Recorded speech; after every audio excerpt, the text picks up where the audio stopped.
Hello, welcome to my YouTube channel.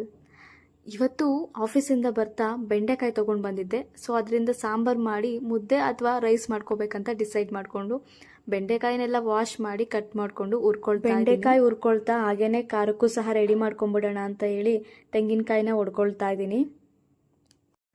ನಮ್ಮ ರೂಮಲ್ಲಿ ಏನು ಖಾಲಿ ಆದರೂ ಸಹ ತೆಂಗಿನಕಾಯಿ ಮಾತ್ರ ಖಾಲಿ ಆಗಲ್ಲ. ಯಾಕಂದರೆ ಊರಿಗೆ ಹೋದಾಗೆಲ್ಲ ನಮ್ಮಪ್ಪ ಕೊಟ್ಟು ಕಳಿಸ್ತಾ ಇರ್ತಾರೆ. ಆದರೆ ತೆಂಗಿನಕಾಯಿನ ಪೂರ್ತಿ ಸುಲಿದು ಕೊಟ್ಟರೆ ಅದು ಬಿಸಿಲಿಗೆ ಒಡ್ಕೊಳ್ಳುತ್ತೆ ಅಥವಾ ಹಾಳಾಗುತ್ತೆ ಅಂತ ಹೇಳಿ ನಮ್ಮಪ್ಪ ಈ ರೀತಿ ಸ್ವಲ್ಪ ನಾರನ್ನ ಬಿಟ್ಟಿರ್ತಾರೆ. ಆದರೆ ಅದನ್ನು ಕ್ಲೀನ್ ಮಾಡ್ಕೊಳ್ಳೋದಿದೆಯಲ್ಲ, ಅದು ಒಂದು ದೊಡ್ಡ ಸರ್ಕಸ್ ನಮಗೆ.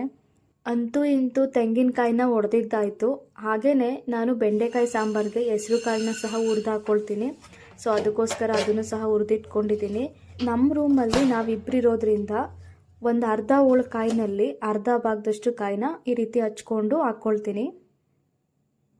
ಕಾಯಿನ ತುರಿತಾ ಕುತ್ಕೊಂಡ್ರೆ ತುಂಬ ಟೈಮ್ ಆಗುತ್ತೆ ಅಂತ ಹೇಳಿ ಈ ರೀತಿ ಹಚ್ಕೊಂಡು ಹಾಕ್ಕೊಳ್ತೀನಿ. ಸೊ ಇದರಿಂದ ಮಿಕ್ಸಿನಲ್ಲಿ ಬೇಗ ರುಬ್ಕೊಳ್ಬೋದು.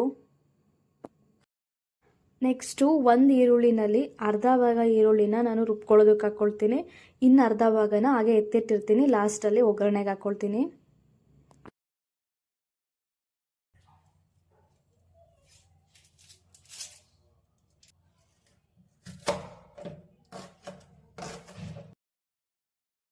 ಅದ್ರ ಜೊತೆಗೆ ಒಂದು 3ರಿಂದ 4 ಇಲ್ಕಷ್ಟು ಬೆಳ್ಳುಳ್ಳಿ ಸಹ ಹಾಕ್ಕೊಳ್ತಾ ಇದ್ದೀನಿ.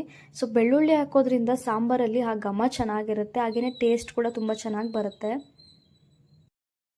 ಜೊತೆಗೆ ಸ್ವಲ್ಪ ಕಡಲೆ ಕೂಡ ಹಾಕ್ಕೊಳ್ತಾ ಇದ್ದೀನಿ. ಕಡಲೆ ಹಾಕೋದ್ರಿಂದ ಸಾಂಬಾರು ಸ್ವಲ್ಪ ಗಟ್ಟಿ ಬರುತ್ತೆ. ಹಾಗೆಯೇ ನಮ್ಮ ಮನೆಯಲ್ಲಿ ಮಾಡಿರೋ ಅಂಥದ್ದು ಸಾಂಬಾರು ಪೌಡರು 1-2 ಸ್ಪೂನ್ ಹಾಕ್ಕೊಳ್ತೀನಿ. ಆಲ್ರೆಡಿ ಖಾಲಿ ಆಗಿದೆ ಸಾಂಬಾರು ಪೌಡರ್. ಊರಲ್ಲಿ ಅಮ್ಮ ಮಾಡಿಸಿಟ್ಟಿದ್ದಾರಂತೆ. ಸೊ ಈ ಸಲ ಹೋದಾಗ ತೊಗೊಂಬರ್ಬೇಕು. ನನಗೆ ಇಲ್ಲಿ ಎಲ್ಲ ತರೋ ಸಾಂಬಾರು ಪೌಡರ್ ನನಗೆ ಟೇಸ್ಟೇ ಬರಲ್ಲ.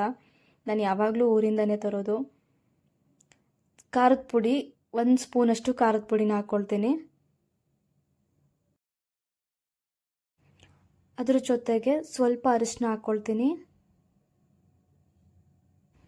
ಹಾಗೆಯೇ ಸ್ವಲ್ಪ ಚಕ್ಕೆನ ಹಾಕ್ಕೊಳ್ತೀನಿ.